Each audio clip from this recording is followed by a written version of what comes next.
Welcome back to Ox Tools. I'm Tom. So we got our Monday night meatloaf here. This is number 39, and what we're going to go over is we got some viewer appreciation stuff that we're going to talk about that kind of brings a couple projects together. Some pretty cool stuff. Some viewers helped out with a couple of projects, so we'll take a look at that. Went to the flea market, got a few things out at the flea market, so we'll take a look at those. And then I got another mystery tool for you guys. So that seemed to be pretty popular, so I scraped up another little mystery tool. Probably not as hard as the first one, but we'll see how you guys do on this one. So let's get an apron on and let's pop over there and let's look at some stuff. Okay, so here's the little Bully Vise again, and so this is taking a little trip around the country, and the first thing I want to show you is this guy here. This is the little mount that I made to mount the Vise to this ball mount. Now, some guys commented. They said, "Oh, hey, I would have drilled a hole through there and put the shaft through and plug welded it." Well, here's what I did. I welded it on the back side, but I went back with a radius tool and put a radius there. So that's what I wanted to do. Now, a viewer here in California offered to do this gun bluing for me because I made a mention that this looked too new when I was done with it. So Randy Richard here in California offered to help me out, and so I mailed this to him, and he gun blued it and sent it back to me. And as you can see, he did a killer job here. It totally matches this now. Now let's go ahead and put this thing back together. Let's do this first, I think. Let's stick it in there. I don't want to. This is so nice, and it smells like that Hoppy's gun oil that comes in the little orange container, or used to come in an orange container, I think. All right, let's go there. I think I'm going to get a shorter set screw for that at some point, but lock that down. Okay, and then I already inserted this flathead screw here, so let's run that down.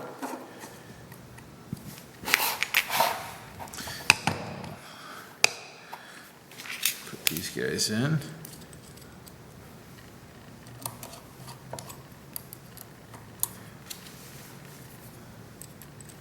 Oh yeah, this is pretty cool.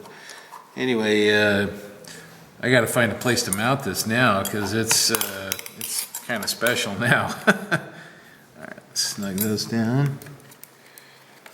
Yeah, just having that little bit of color difference there, or color match, I should say, makes a big difference. All right, that's it. So now we can tip this around at some different angles, and then this is a European style where the rear half of the jaw is the moving jaw, and this one's it's a little dovetail. So anyway, Randy, thank you very much. That's very nice. He sent me a little bit of video footage, and I haven't reviewed it yet, but maybe we'll put a little bit of that up of the process that he used to blue that steel block. Anyway, so that's the Bully mount, and kind of completed. It's got the right patina on it. Looks good. Now we just got to find a place to mount it. All right, so let's take another look at these things here. So actually, the mystery tool here kind of generated a fair amount of commentary. A few guys correctly identified these, and these are the power contacts for a wire EDM machine. Okay, and what these do is electricity flows through this and engages the it brings electricity to the traveling wire. And so what we're going to do, I'll show some pictures here of how that fits in the machine. So let's cut to the picture.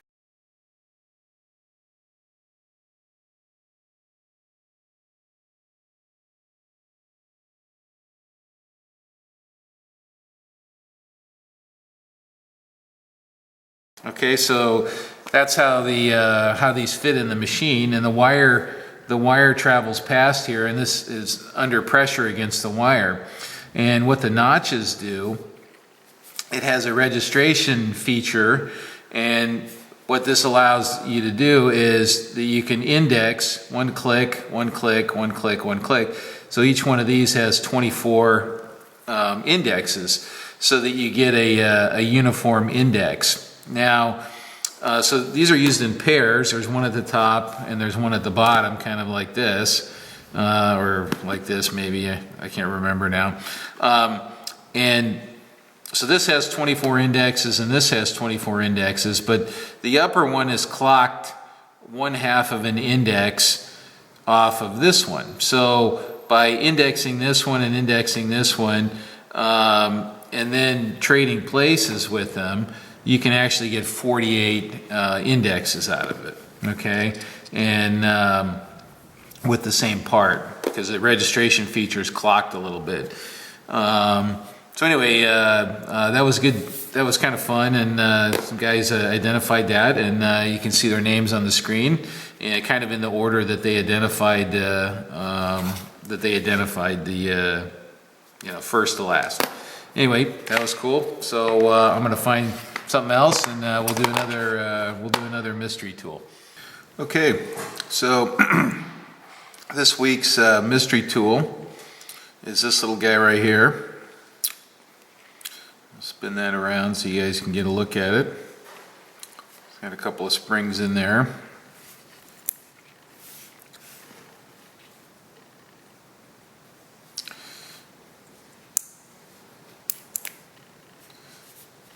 It pinches you. Ouch. It pinches you if you're not careful. Okay, so if you guys think you know what that is, this is probably a little easier than the first one we did, but anyway, throw it up in the comments, see if you guess right, and check it out. Okay, this next one comes to us from Robert Pat1, and he's in Canada, and he and I were talking about ceramic inserts for turning, and anyway, he sent me a box of big honkin' inserts. These are monster ones here, and they're Valinite. Let's see if I can read the thing on the end here. It's obscured a little bit. TMMA56. Anyway, this is kind of a little bit of a strange one. It's huge, and it uses a clamp-on holder, and this would be a negative geometry insert here because the sides are square. So the tool holder typically would hold this at a slight angle to produce a relief underneath. This is for heavy-duty turning applications here. Generally, the larger the carbide, the bigger or the higher the forces. So you need a lot of carbide to resist some of those forces. Now, Robert, I don't think these are ceramic. I think these are carbide just from the weight. Ceramic inserts are typically a little lighter, like a boron nitride or something like that. But I'm going to see if I can find a holder for these and try them out. So I don't think I have one that big. I'll have to poke around and see if I can find one. Anyway, thank you very much for that. That's a nice gift, and all the way from Canada. Thanks, Robert. Okay, so the next one here comes to us. We got a couple of little goodies here, and then this is mine here, but this is just for kind of demonstration purposes. Comes to us from Charles Marlin, and he's in Nevada, and he had some extra stuff laying around, so he made a little package and sent it out. So let's take a look at this. This is a CXA type tool holder, I believe. It doesn't fit my machine, although I'm working on a project where I have to buy a tool post, so I might just lean towards that particular size tool post now that I have an extra holder. So thank you very much for that. Now this is more interesting here to me. And what this is a holder here, and this is from Grizzly. What this holds a it holds one of these, okay? And you know what? I don't even remember what the number is on these here, but it's a threading tool. And this particular one here is a left hand, and I use this for ID threading. See, I don't have anything. You know, this would be round, obviously, folks. So I thread on the back side, and then for right-hand threads, you start on the inside and you come out. So this tool works really good, and it's a really big insert, so you can cut very coarse threads with that.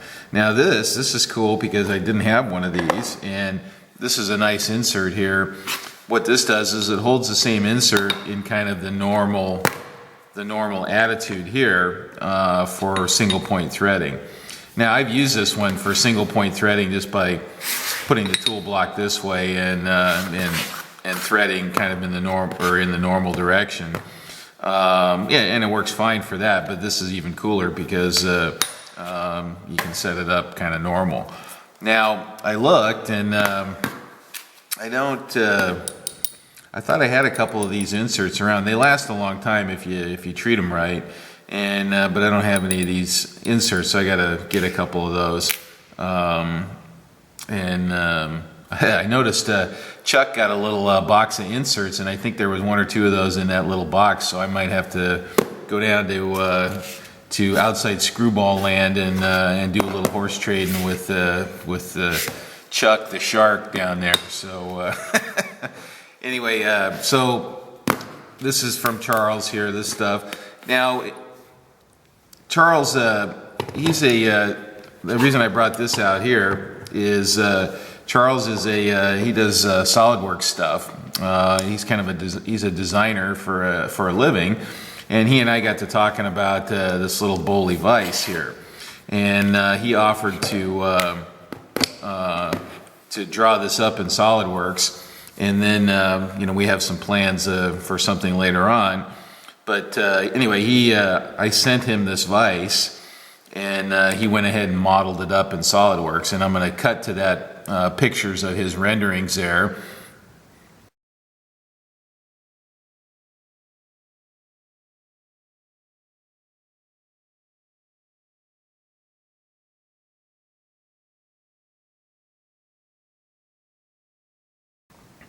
Okay, we're back. Pretty cool, right? I mean, those are some really nice renderings, and so the ultimate goal is that we're going to have some plans available for people that want to make that might want to make their own vise. So we'll have some dimensioned plans for the little Boley vise at some point. So anyway, that's coming up. Anyway, Charles, thanks for the goodies here. There's also a piece of brass hex that he sent with this too, and you know, come on, it's just brass hex. So anyway, I just put that in the brass bin over there. Anyway, thank you very much, Charles. Okay, so also in this lot from Charles were some books, and this is South Bend Lathes, how to run a lathe, and this is just the you know, people ask me all the time about lathe operations and different things and related to lathe work and whatnot, and I almost always tell them, just get a copy of this book. I mean, you can find it online basically in PDF format for free, or you can buy a copy, and that's what I suggest doing, is just buying a copy. That way it's laying around the shop and you have it. But this just has all kinds of really good information about how to run a lathe. Anyway, thanks, Charles. I have a couple copies of this, and what I usually do is just kind of pass these along to people that need them, and so now I have another copy. Thank you for that. And then these guys here, these were put out by the Delta Machinery Company, and during World War II, and you can see some of the kind of patriotic, not advertising, but imagery here, you know, related to wartime stuff. Anyway, these are, they're mainly related to woodworking. A lot of the Delta equipment was woodworking related, so there's a lot of projects in wood in these, and they're kind of interesting. I haven't had a chance to go through them all. These are, let's see, 1942, 42, 42. Yeah, so it looks like a year's worth here. Anyway, kind of interesting old trade magazines. Guys building furniture for their houses. This is when, you know, okay, now this one looks a little different here. So this looks like a more industrial machine here, and I don't know if they'll have, yeah, that's a more industrial looking machine with a drilling fixture there or whatnot. And I think, you know, during World War II, some manufacturing was done in home shops, kind of as cottage industry type stuff. So people would do some operation on a little part, a little production part or whatever, and they'd do boxes of them at home at night, you know, to help out the war effort and things like that. Although I don't know that much about it, but I have heard that. Anyway, these are kind of interesting. We'll go through them. If there's something cool in here, I'll share it with you guys. So thanks, Charles. Appreciate that. Okay, so we got some flea market finds here, and let's look at the first one here. And this caught my attention there. I don't know why. It's kind of an interesting looking piece here. Let's get it unraveled here. So I'll just kind of show you the thing, and I'll tell you what I think it is, and then we're going to try it and see if it works. So it says warning, hot to the touch, or do not touch, and it's got a little rest here, and kind of a ceramic lined cavity. So what the heck is it, right?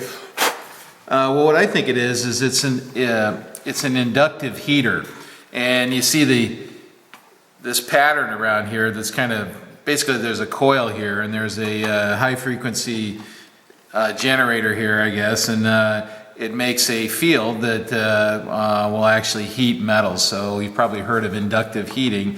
That's what I think this is, and so I'm gonna try it out. It looks like the cord's in good shape, so I think it's probably safe to try. So we'll try that out and see if we can get something hot in there. Anyway, that was the first flea market item. $5 for that. So that's pretty good. I said for $5, I'll get it and test it and see if it works. Okay, so the next one here is at the flea market. There's a window tinter that shows up there, and I'm going to give you one guess what this is for. Let's cut a little piece off here. So I was trying to negotiate with him. Wow, that stuff's pretty tough. These scissors are dull. Trying to negotiate with him for a small piece. You know, he thought I wanted my car done, right? And I didn't want the car done. I want a couple little pieces to try. And anyway, he bagged me for $5 on this, which I kind of thought was a little bit steep, but in the interest of testing, I said, what the heck, right? So this is what he called light and extra light film here, and you can see the difference. And guess what I have over here? I got our white-faced indicator friend here that's given us so much trouble. And let me see if I can get this. I can get this in an offensive position here. Let me peek in the camera and see what that looks like. Yeah, it's pretty bright. All right, so let's try the extra light. If I can get that to stay there. Let me flip that over. Yeah, there we go. I want to look in the camera myself. Actually, that looks pretty good. I mean, I can read that pretty easily. Oh, wow, that's pretty awesome. So I'm looking in the camera now, and that is actually damn good. All right, let's switch this out. This is a little bit darker here. Yeah, you know what? I like that one there. That one's pretty spectacular there. So now if I can just get that to kind of conform and stay on there, that's not bad. Okay, so we'll have to test this one over on the lathe, and where there's actually more light, and the situation is even worse. So this is just standard, you know, I don't know, standard flea market window tinting tint, and I'm not sure how they attach this. They use water or something to squeegee it on, and I don't know, somehow it stays on. I don't think there's anything to peel off here. So I'll fiddle around with that and see if I can get it to stick to the lens. So that was the next thing that I got at the flea market. So, okay. Okay, so the next item here comes in a mystery bag here. And this is some kind of trippy bags the guy had that he said go ahead and take one. But what he had, and when I put in here, is a bunch of surface grinding wheels here. And these are narrow ones. They're about 1/4 inch thick. And they sound fine. And they had the blotters on them. So, I don't know, this one might have got wet or something like that. Anyway, these were, I paid $6 for all of these. And 1, 2, 3, 4, 5, $1 a piece, okay? Anyway, I don't have, so these are 32A 60 grit. So it's aluminum oxide, 60 grit. So I'm going to send a couple of these to Stan since he's got a surface grinder, and so he can try them out. And then I'll keep a couple around here for when my surface grinder arrives. So anyway, that was $6 for all those. So pretty good deal there. All right. Okay, so next item here, kind of interesting here, is this little guy. And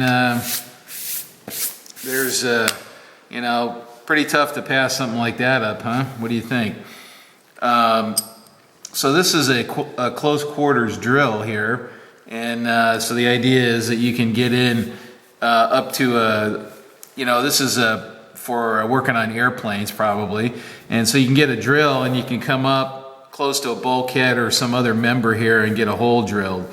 And this uses the threaded shank aircraft drills. Oh, hey, it comes loose. Okay, so you can still buy these drills, and although, you know, obviously you got to buy a whole set of them or whatever. You can't just put any old drill in there. It has to have the threaded shank on it. But it, you know, okay, so you guys know me now. This is this is the kind of thing that catches my attention there. And so you hook it to a regular drill. Now, I don't know about sticking my finger through that. I don't know if I like that idea, but you know, if the thing catches, it might take off on you there. Let's see what would happen there. Yeah, I don't know, maybe it's okay, I don't know, but well, we'll have to hook it up and we'll have to try it on a cordless or something like that. Anyway, it's just kind of cool, and so that was $5 for that. And let's see, it's got a name on it here. It does have a name on it. It is, well, it says Boston. Boston is just the coupling itself there. I don't see any other name on there. Yeah. Nope. Okay. Anyway, so kind of a cool find there.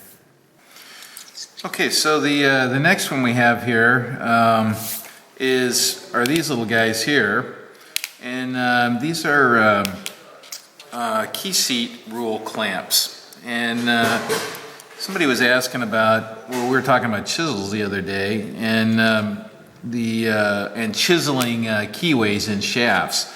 Well, this is one of the things that's kind of nice to have is these key seat clamps. And the way these work is you have a rule or a combination square blade, and you clamp these on the rule like so. I'm just going to do that, okay. And then I happen to have handily a piece of shaft here, and the idea is that these sit against the shaft and hold your rule parallel. So now what you can do is, now you can, well, it'd be easier if this was clamped in the vise, is you can scribe a line, okay, and then you can move over and you can scribe another line. So now you get a, and you probably can't see that, you know what, I'll do it with a Sharpie here, it'll be easier. So say we wanted to lay a keyway out, right? Like that. Big fat one, big fat keyway there. Okay, and then on the end here, you know, you would lay out the depth here on the end, okay? And then you can get in there with chisels and you can cut that away. And anyway, we might do a little demo. I was playing around with the other day with some chisels, and I realized I didn't have any key seat clamps, so I picked some up from my friend at the flea market there.